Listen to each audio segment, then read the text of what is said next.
دلوں کو جوڑنے کی کوشش کریں، توڑنے سے بہتر ہے دلوں کو جوڑنا۔ سیدنا صدیق اکبر رضی اللہ تبارک و تعالی عنہ حضور جب معراج سے تشریف لائے، میرے آقا صلی اللہ علیہ وسلم کا مزاج کچھ دریائے رحمت سرکار کا جوش میں تھا۔ ام المومنین سیدہ عائشہ صدیقہ سے کہا کہ اے عائشہ، پوچھو جو پوچھنا چاہتی ہو۔ سیدہ عائشہ صدیقہ نے عرض کی حضور میں اپنے والد سے، ابو بکر صدیق سے اجازت لے کر آتی ہوں، مشورہ کرتی ہوں۔ کہا ٹھیک ہے۔ صدیق اکبر رضی اللہ تعالیٰ عنہ کے پاس گئی سیدہ عائشہ صدیقہ اپنے والد کے پاس، اور عرض کی کہ حضور نے پوچھا ہے جو پوچھنا چاہتی ہو پوچھو۔ تو سیدنا صدیق اکبر نے سیدہ سے عائشہ صدیقہ سے فرمایا کہ عائشہ، حضور سے پوچھو کہ معراج میں قرب خاص میں رب اور آپ کے درمیان میں جو راز و نیاز کی باتیں ہوئی ان میں سے ایک بات مجھے بتائے۔ سیدہ عائشہ پہنچی اور حضور کی بارگاہ میں عرض کی، حضور قرب خاص میں جو اللہ سے آپ کی گفتگو ہوئی تھی اس میں سے ایک بات مجھے بتائی۔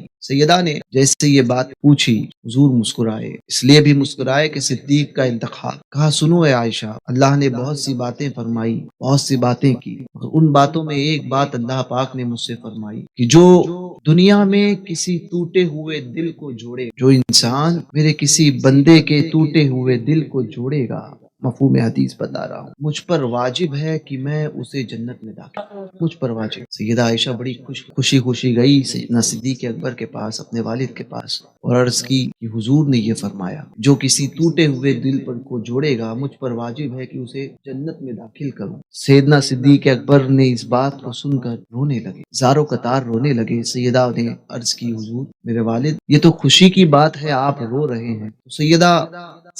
سیدنا صدیق اکبر رضی اللہ تعالیٰ عنہ ارشاد فرماتے ہیں، عائشہ تم نے سکے کا صرف ایک پہلو دیکھا ہے، دوسرے رخ کو نہیں سمجھ پائی۔ اس بات کا دوسرا مفہوم یہ ہے کہ جو کسی ٹوٹے ہوئے دل کو جوڑے گا وہ سیدھا جنت میں جائے گا۔ تو اس کا دوسرا رخ ہے کہ جو کسی کے دل کو توڑے گا، جو کسی ٹوٹے ہوئے دل کو جوڑے گا وہ سیدھا جنت میں جائے گا۔ تو جو کسی کے دل کو توڑے گا اس کا ٹھکانہ کیا؟ اور ٹوٹے ہوئے دل کو جوڑنا جنت میں لے جانے کا سبب ہے، جڑے ہوئے دل کو توڑنا یہ جہنم میں لے جانے کا سبب۔ اسی لیے لوگوں سے نرمی کے ساتھ بات کرو، اچھائی کے ساتھ بات کرو، کسی کے دل کو نہ توڑو، کسی کو کوئی بات بری لگے ایسے الفاظ استعمال نہ کرو۔ یہ زبان ہے جس کا وزن بظاہر بہت زیادہ کم ہے، مگر جب یہ ہلتی ہے تو تلوار کے وار سے زیادہ لوگوں کے دلوں پر زخم کر۔ اس لیے اس کا استعمال جب کرو اور اس کو جب کسی کے لیے کھولو تو بڑے سوچ سمجھ کے کھولو۔ تو جب کسی عام انسان کے لیے، کسی مسلمان کے لیے، کسی انسان کے لیے جب اس کو کھولا جائے تو احتیاط کے ساتھ میں کہ اس کا دل نہ ٹوٹے۔